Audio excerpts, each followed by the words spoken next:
Please join with me in the spirit of this reading.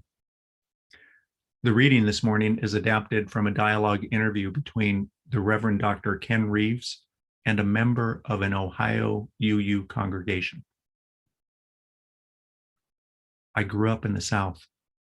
My parents gave me piano lessons and I learned the classics. I loved Beethoven's Moonlight Sonata. But in my town of Hopewell, Mississippi, I could hear bits and snatches of the blues. When no one was around, I tried playing what I heard. I picked out chord changes and improvised. I sang and played the sadness that came to me on account of my Uncle Bert doing things I couldn't talk to no one about. And Moonlight Sonata seemed too nice for my life. I played the blues in secret until my mama caught me and told me that music was ugly. On top of that, Daddy hated the blues and turned red when he'd heard that I'd been playing them. They told me that I was only to play pretty music, like Moonlight Sonata. I obliged, but when they wasn't around, I played the blues. And every once in a while, when Mama and Papa were home, I tried to sneak the blues into Moonlight Sonata. One night, when I thought I was alone because Daddy was out drinking, he came back and heard me playing the blues. He got so mad. He grabbed his pistol and he shot the piano. My ears rang for days. Eventually, he pushed the piano out onto the back porch where storms beat down on it. I stopped playing altogether and became quiet, as if to become invisible. I took to walking across town to the train station just to stand on the platform and look up and down on the tracks. Down led to New Orleans and up led to Memphis, which seemed like the other side of the universe and freedom. I'd stand on the whites only side of the platform all alone. On the colored side, folks lined up with belongings in paper bags and children in hand, heading north, out of the cotton fields, up to Memphis, maybe even Chicago. I envied them. They had each other, a ticket to freedom, and a way through the blues. I had nobody, no freedom, and no blues. I got a job at a local 5 and 10, and for a couple of years, I hid all my money in my mattress until one day when I was 17, I packed a suitcase, walked myself to the station, and bought me a ticket north. I got on that train and I thought I was free, but I was so naive. Turned out that I took my mama and daddy, my Uncle Bert, and all of Hopewell, Mississippi, right along with me. What I had thought was freedom was only an escape, and when all you do is escape, your shout of freedom is never quite the blues, just a rattling of chains. The most unfree souls I ever knowed spent their whole lives escaping.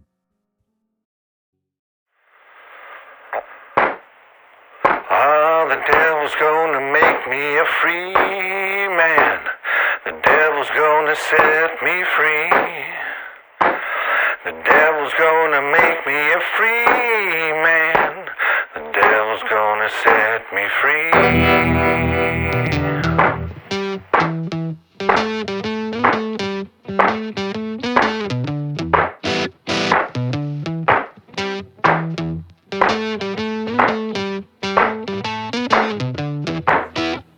I've been down deep Texas, Mississippi State, hoping things might go my way.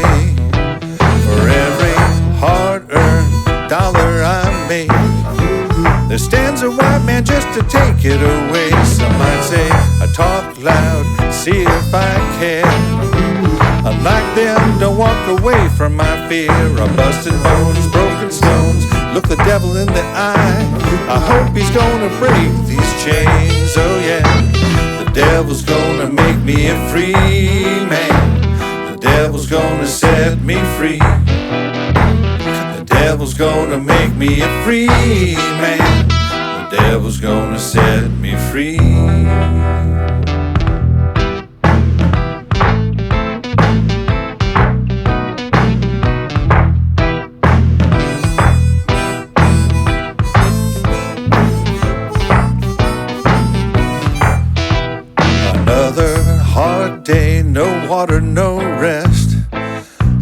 my chance, so I got him at last. I took his 6-shooter, put 2 in his chest.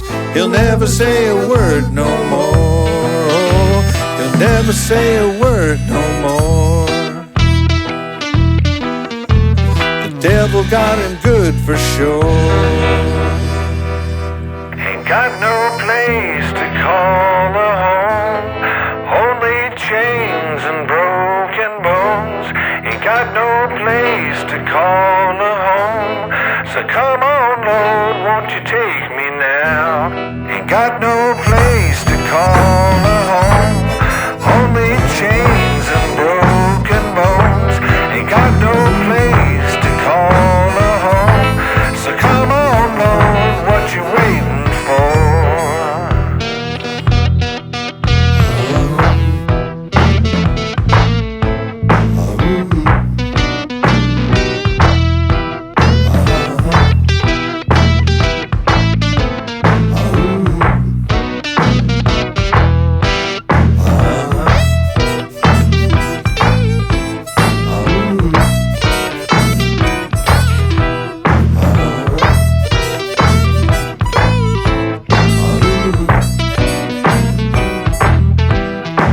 The devil's gonna make me a free man.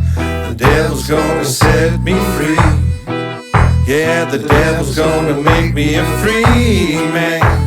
The devil's gonna set me free. Ain't got no The place devil's to gonna call make me a a free home, man. only The chains devil's and gonna set me broken free. bones. Ain't got no place Devil's to gonna call make me a a home. free man. Come on, Lord, Devil's won't you gonna take set me me free. now? Ain't got no place Devil's to gonna call make me a a home, free man. only chains Devil's and gonna set me broken free. bones. Ain't got no place Devil's to gonna call make me a a home. free man. Come on, Lord, Devil's what you gonna set waiting me for? free.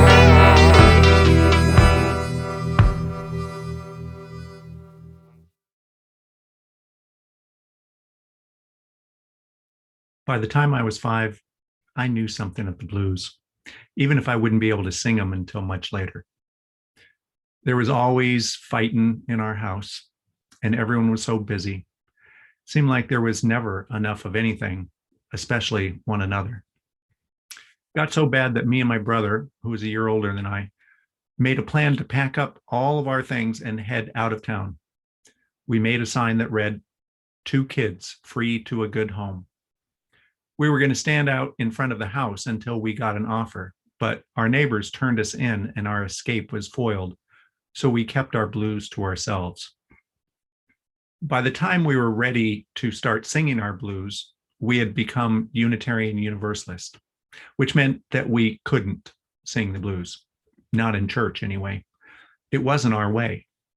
We did a lot of Bach and Brahms in my home church, good church organ music, but like Beethoven's Moonlight Sonata, it just didn't seem to fit. I never doubted that UUs felt the blues. I knew even in my own family, we had heartbreaks of our own, deep down hurts. We just had a different way of dealing with them. We didn't try to sing the blues so much as we tried to intellectualize the blues. As a UU, I was raised to try to outthink the blues, to develop sophisticated escape plans in my mind. But every one of those routes always returned me back home. I understood what it meant. The most unfree souls always spend their whole lives escaping. Of course, I wasn't the first to try outthinking the blues. In the 5th century BCE, when Socrates was put to death, his protege, Plato, grieved tremendously. In his grief, he withdrew from the harsh, imperfect world of feelings and chose to live in a world of perfect logic. He didn't get sad or morose. He didn't get the blues. He simply escaped into his mind. UU colleague and Reverend Linda Hansen asks an interesting question about this in an old edition of the UU World. Unitarian Universalists, she says, are sometimes dismissive of those who seek refuge in a world beyond this one. But wouldn't it be more honest to admit that we too do this? That there is something of Plato in each of us, a penchant to transcend this world of feelings and worries and sadness and grief and insulate ourselves in the contours of our mind. It's worth wondering then how we plan to love our lives if we never take time to know everything in them. How are we going to be wholehearted if we only acknowledge part of what's in our hearts? It's like being in a relationship where we're only allowed to be happy, where hurt and sadness and grief and anger, even confusion, are unacceptable. So you stuff them down, or at most, you think about them, but you don't feel them. I'm 58 years old now, and that approach describes the entire first half of my life. Over 30 years of running away from my feelings left me very unhappy. That's my blues, the invisible child in a divorcing household blues.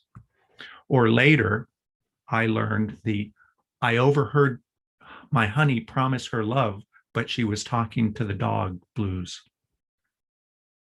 What's your blues? Do you have your own blue song? Maybe you recently let go of a good friend, or maybe a good friend recently let go of you.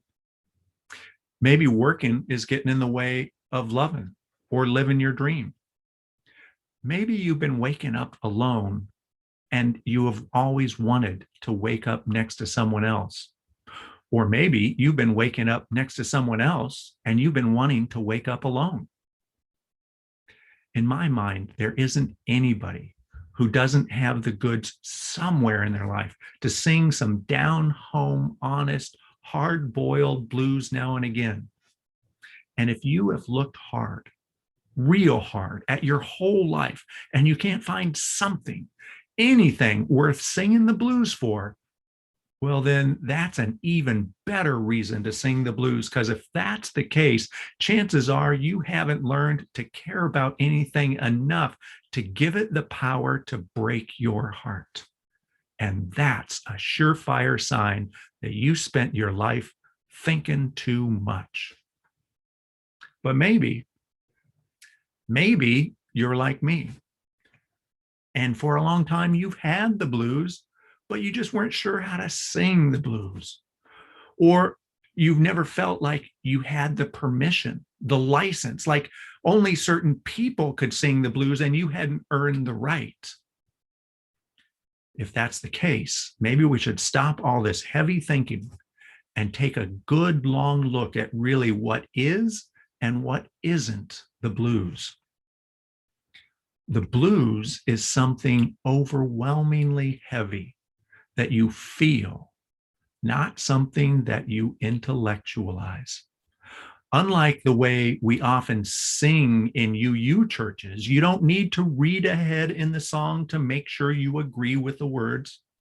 The blues is something that comes from the heart, and it runs through the soul and grabs hold of your body and it shakes it around, because when you hear the blues, you just gotta move something. You got to snap your fingers or tap your toes. And serious blues means you just need to shake your head and moan. The blues at their best will have you laughing 1 minute and crying the next. The blues is a public pronouncement of a private pain, a call for others to participate in some personal heartbreak. From their origin with the Blacks and poor whites during the period of American Reconstruction, they were often called hollerbacks, which meant that when life was yelling at you or being unkind, you holler back at life and tell it about the sorry slipshod job that it's been doing, giving you what you need. That's the blues. But let me say up front, moaning about how the world isn't bending over backwards to accommodate our deeply ingrained sense of entitlement isn't the blues. That's just whining. And it's probably why there are not many famous blues singers named Karen. But we'll come back to that in a little bit. For now, let's just consider how you tell if something that you're listening to is really the blues. So let me share a few telltale signs. If the guitar is out of tune on purpose, it's probably the blues. If the singer sounds like he has an old car parked on his chest, it's probably the blues. If it's an electric car or a hybrid, you might want to rethink that. But if the first words you hear out of his mouth are, "I woke up this morning," it's probably the blues. If the song starts out saying, "I got a good woman," it's not the blues. Unless the next line introduces an unforeseen complication like, "I got a good woman with the meanest dog in town." That's the blues. Blues lyrics are not terribly intellectual. So if you're writing a blues song, you have to forget everything you learned in college and go back to the basics. A general rule is after you sing the first line, repeat it, then find something that rhymes, sort of. It may start, "Got a good lover with the meanest dog in the city," and end with, "Got teeth like a lion and they ain't looking too pretty." And when that last line describes your lover and not the dog, it's the blues. There are a few rules about the blues that everyone should know. If you're going to sing the blues about your car, it better be an old Chevy or maybe a Cadillac. It's hard to sing the blues about a Prius or a Tesla. Other acceptable blues transportation includes a Greyhound bus or a southbound train. Walking is always popular with the blues, and catching a plane can be about the blues, but usually only when it's on fire. And where you choose to have the blues is important. You can't have the blues in an office park or a shopping mall. The lighting is just all wrong.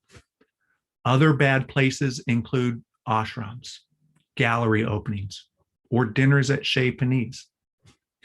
The blues is made for basements and back porches, unnamed highways and county jails, empty beds and empty houses make for the blues.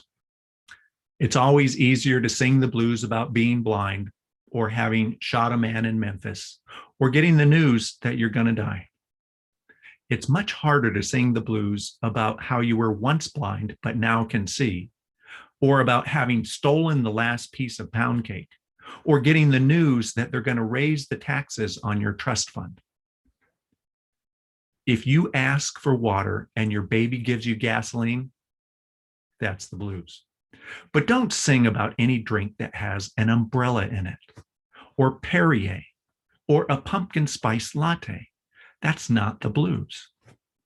And when it comes to dying, if it occurs in a cheap motel or a shotgun shack, it's the blues. Stabbed in the back by a jealous lover is a blues way to die.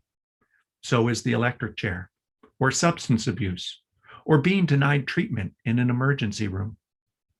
If you die while getting Botox and a nose job, it's not the blues. One important thing to remember is that the blues always has something to do with dying, whether it be a friend or a lover or a dream or your dignity. Something is lost that you never thought you could live without. And the pain is everywhere you look. You can't outrun it, you can't out-hide it, and you can't out-think it. The pain is there until you find a way to face up to it. That's the blues. The great Black writer Ralph Ellison understood this.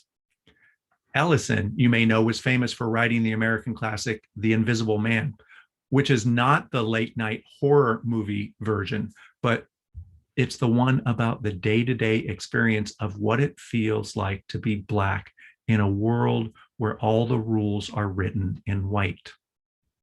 He wrote it as a commentary about social standing, about how being Black and having people look by you or over you or around you or through you made him feel invisible.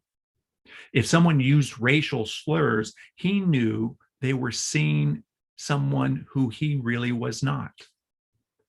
Even if they apologized for bumping into him, they did so in a sterile, polite way without even looking into his face. Feeling invisible was Ellison's blues. Ellison also happened to be a huge fan of the blues. In one of his essays, he said this: "The blues is an impulse to keep the painful details of a brutal experience alive in one's aching consciousness, to finger one's jagged grain.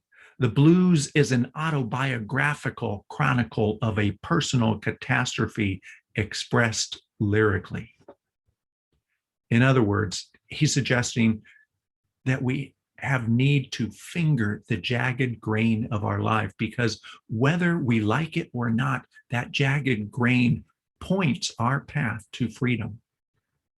Band-aids and tourniquets are not the answer, because it's not about ending or escaping the pain. It's about exploring the sharpness that has cut into us, taking inventory of the unrealized dreams that have bled out, while still clinging to that last hope worth holding on to. And as much as we think we can do this without others, do it by our own thoughts alone, we are wrong. When we have a physical wound, we let a doctor examine our body so that we can heal.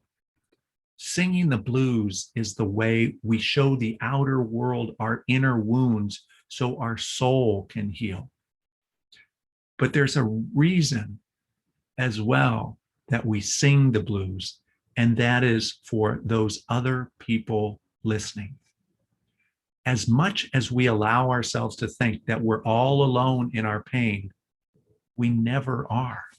And when someone hears our cry for hope or healing, they may just recognize that hard road to freedom that we're on and start walking themselves.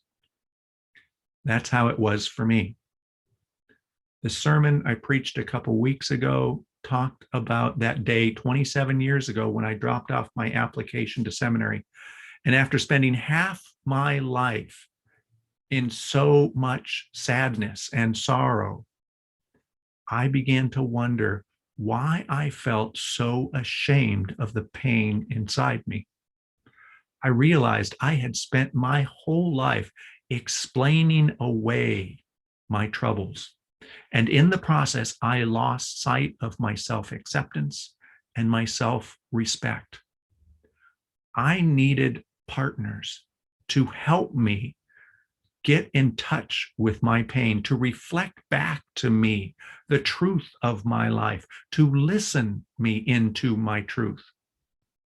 Those partners taught me. No, those partners loved me into learning how to sing the blues. Next Sunday, we will all gather for the installation ceremony, which will call us together as a covenanted community in shared ministry. And I am very excited. So some of you might have felt it confusing who attended the Super Council meeting last week to have heard me sing a little bit about my own blues, about not being able to keep up with the work despite working overtime blues, and hearing the right sizing task force created by the board asking us to scale back our routines and expectations that have been carried over from a time when we were larger. I want to explain that my starting this conversation with the board and with you is because I love us. I love what we do. I love what we have in front of us. It's not our routines or our size or our status that I love. It's our people and the way that we really connect when we're truly honest with each other. The blues are not just our painful past trying to scold us. It is our pain asking to liberate us by reflecting back to us the reality of our lives, showing us what we didn't want to see, helping us to let go of what we've been wanting to see, but is not really there any longer. So, friends, let me reflect back a little of our Mission Peak blues. We are not the community that we once were. 5 years ago, we were 130 members, nearly 40 children and youth, a size larger. But for 5 years, we've kept wearing that same suit, even though we can't quite fill it out the way that we once did. We've lost some really amazing people too. That's our blues. We're different. But if you think I'm saying that this path that we're on now is all about diminishing returns until extinction, you don't understand the blues. The blues are not intending to be a funeral dirge. The blues connect us to the love underneath our loss until we discover the joy of our liberation. There will be joy and new love and new people and new hope. They will not come from us trying to be what we're not anymore. Real love, good people, joy, and redemptive hope come only from singing out from exactly who we are now, learning how to sing the truth about our lives, learning to love the truth of our lives. People will come even during the part of our song where we sing the truth of our pain. There are others who, by hearing our pain, are able to find the courage to move through their own. And isn't that what the church is really all about? A place where we can help each other work through the pain that we have carried for way too long, that the others around us have carried, that the world carries. The church needs to be in touch with the pain of the world, or it simply isn't doing its job. And you can hardly get in touch with the pain of the world if you can't sing the blues at least a little every now and then. There is a big difference between seeking escape and seeking liberation. Escape can be found by just about any path you choose. To find liberation, take the path of honesty and courage and good company. And it helps if you sing as you go to the glory of life.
I was born by the river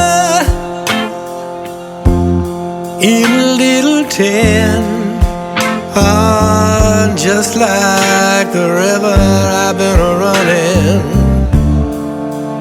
ever since. It's been a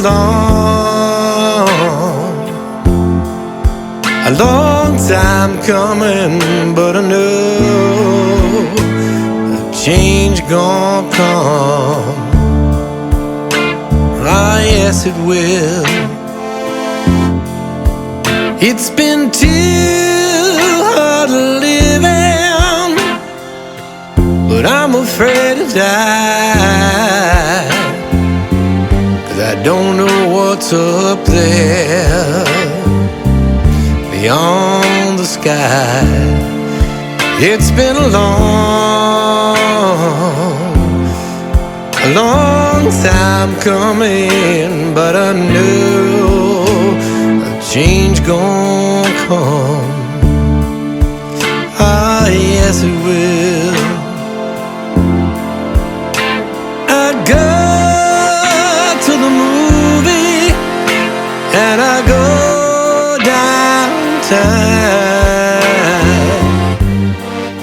Somebody keep telling me don't hang around. It's been a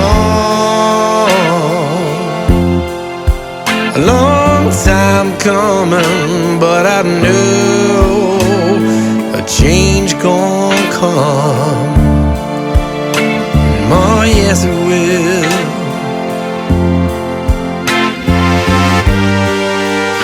And I go to my brother.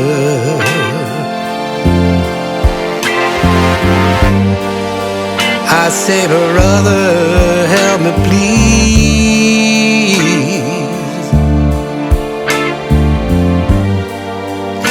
But it winds up knocking me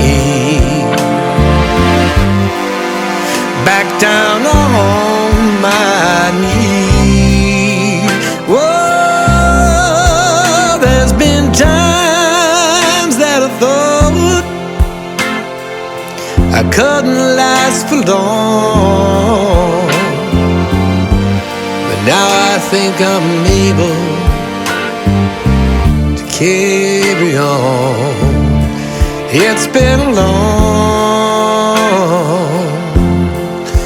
long time coming, but I know a change gon' come. Oh, yes, it will.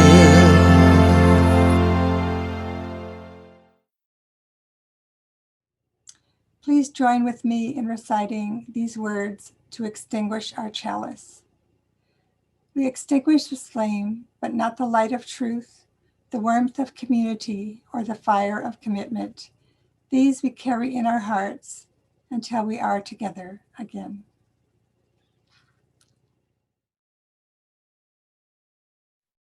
Friends, reach out and take hold of those around you, those in this community and beyond, those everywhere who feel the pain and the loss of these trying times.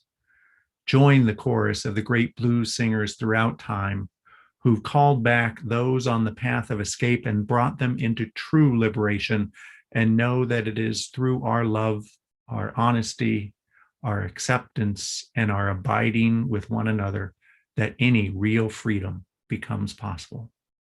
Amen, and blessed be.